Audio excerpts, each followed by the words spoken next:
Les principales maladies qu'on rencontre tous les jours, apparemment, c'est le paludisme, les maladies diarrhéiques, les dermatoses et souvent la malnutrition chez les enfants de moins de 5 ans. Elvia Kinder, c'est un partenaire qui nous a appuyés en matière de la malnutrition. Donc, le rapport nous a permis de vraiment former certains relais, de créer des groupes qu'on appelle des groupes des GECHAM, c'est-à-dire des groupes des femmes au niveau du village qui vont s'occuper de la malnutrition entre elles là-bas. C'est-à-dire comment préparer une bonne bouillie pour les enfants de moins de 5 ans et les bonnes manières. Un enfant malnutri ici, c'est-à-dire déjà, elle vient trouver que le centre, c'est déjà un centre qui fait la malnutrition modérée, qui prend en charge les malnutris modérés et les sévères. Maintenant, dans les consultations de tous les jours, on fait ce qu'on appelle le dépistage.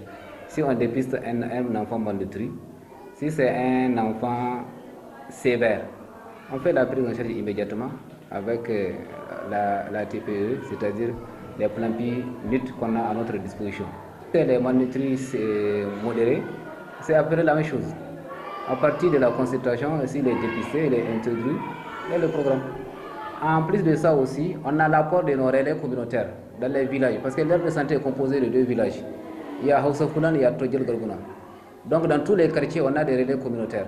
Ces relais communautaires aussi, à leur niveau, ont été formés. Les gens sont dépistés tôt et référés tôt.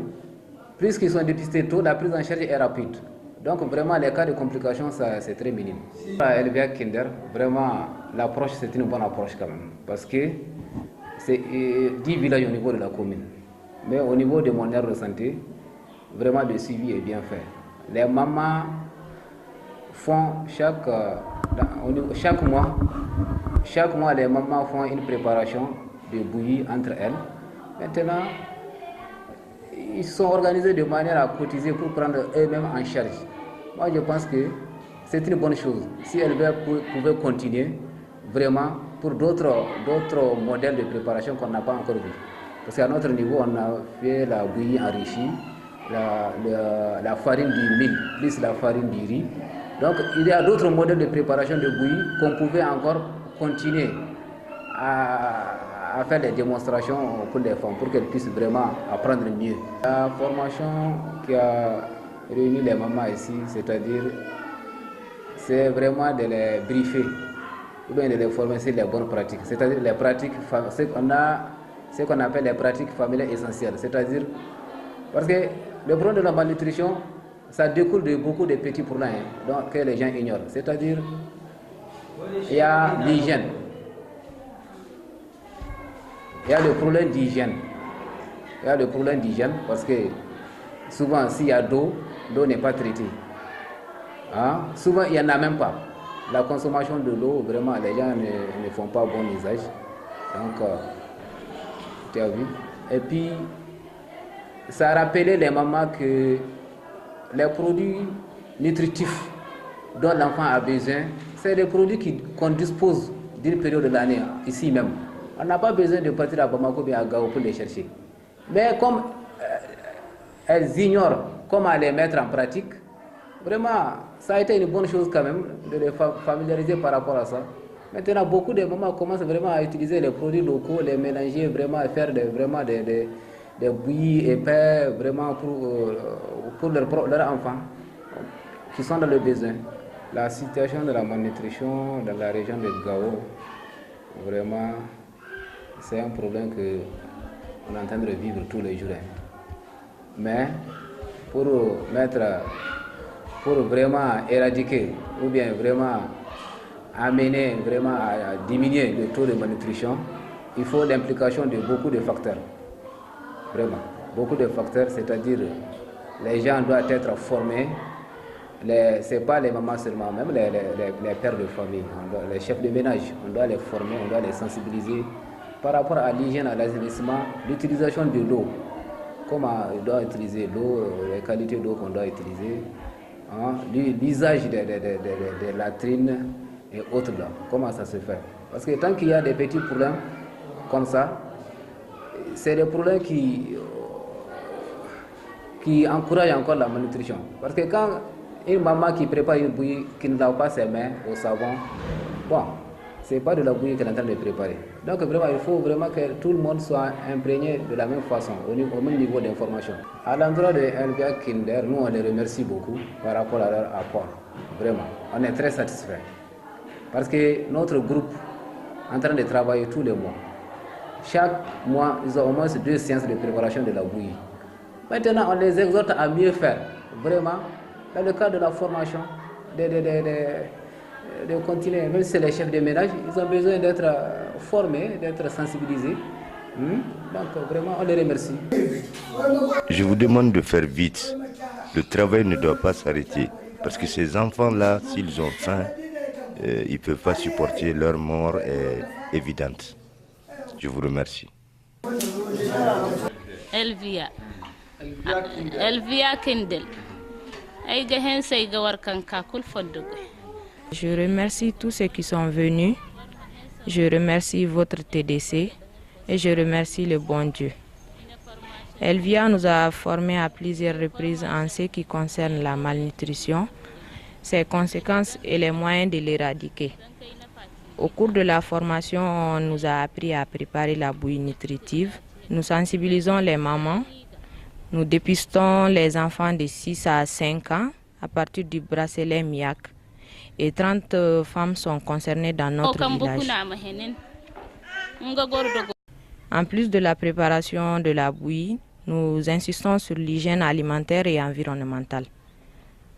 Les mamans doivent utiliser les toilettes et aussi se laver les mains au savon. Et à défaut du savon, la cendre est recommandée. Dans notre village, on trouve certains produits comme l'oignon, la pomme de terre, la betterave, la tomate, la viande et les poissons pendant une saison de l'année. En conclusion, nous remercions infiniment Elvia pour cette aide qu'elle procure aux enfants malnutris. Les ménages ont accès à l'eau potable. Et avant l'arrivée d'Elvia, cela n'existait pas. L'initiative était vraiment très bonne. Comme vous le voyez, on ne peut pas donner quelque chose aujourd'hui dans ces milliers qui peut être à la place de l'eau. Grâce, Dieu merci, grâce à l'ONG, à Elvia, vraiment il y a eu beaucoup de changements. L'eau potable vraiment maintenant est abondante comme vous le voyez ici.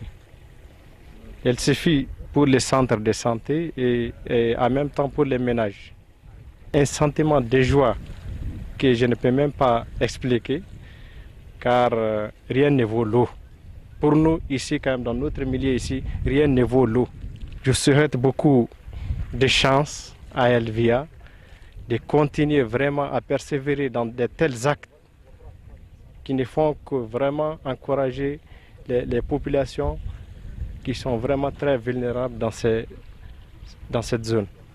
Avec Elvia Kinder, nous avons eu la chance d'avoir ces forages qui a vraiment, il a eu un grand impact surtout dans le cadre de la malnutrition. Et puis ça a un peu réduit les cas de malnutrie dans le secteur. Ici, les maladies dépendent de la saison. La saison des pluies, on rencontre surtout le paludisme. La saison sèche, on rencontre les problèmes de malnutrition surtout. La saison froide, il y a les cas des infections respiratoires aiguës, hautes et basses. On a des cas de malnutrie aiguës et modérés, et puis on a des cas aussi des cas sévères. Il y a même un cas ici qui est là, on peut vous montrer ça. Il y a un protocole national qui est là sous notre main, donc c'est un protocole. Pour les cas de malnutrition aiguë modérée, il y a un protocole pour ça. Pour les cas de malnutrition aussi sévère, il y a un protocole. Donc nous, on suit le protocole national de lutte contre la malnutrition. Ce protocole consiste à donner les intrants MAM pour les modérés. Il y a des fiches qui sont là. Et puis donner aussi les plans PNIT pour les cas de maladies de malnutrition sévère. Maintenant, pour la malnutrition sévère, avec complications, on réfère l'enfant vers les Irénies de Gao. Au nom de ce centre et à mon nom propre, vraiment, j'adresse tous mes remerciements à l'endroit d'Elvia Kinder, parce que c'est un acte honorable, c'est un acte vraiment à saluer, et je vous remercie.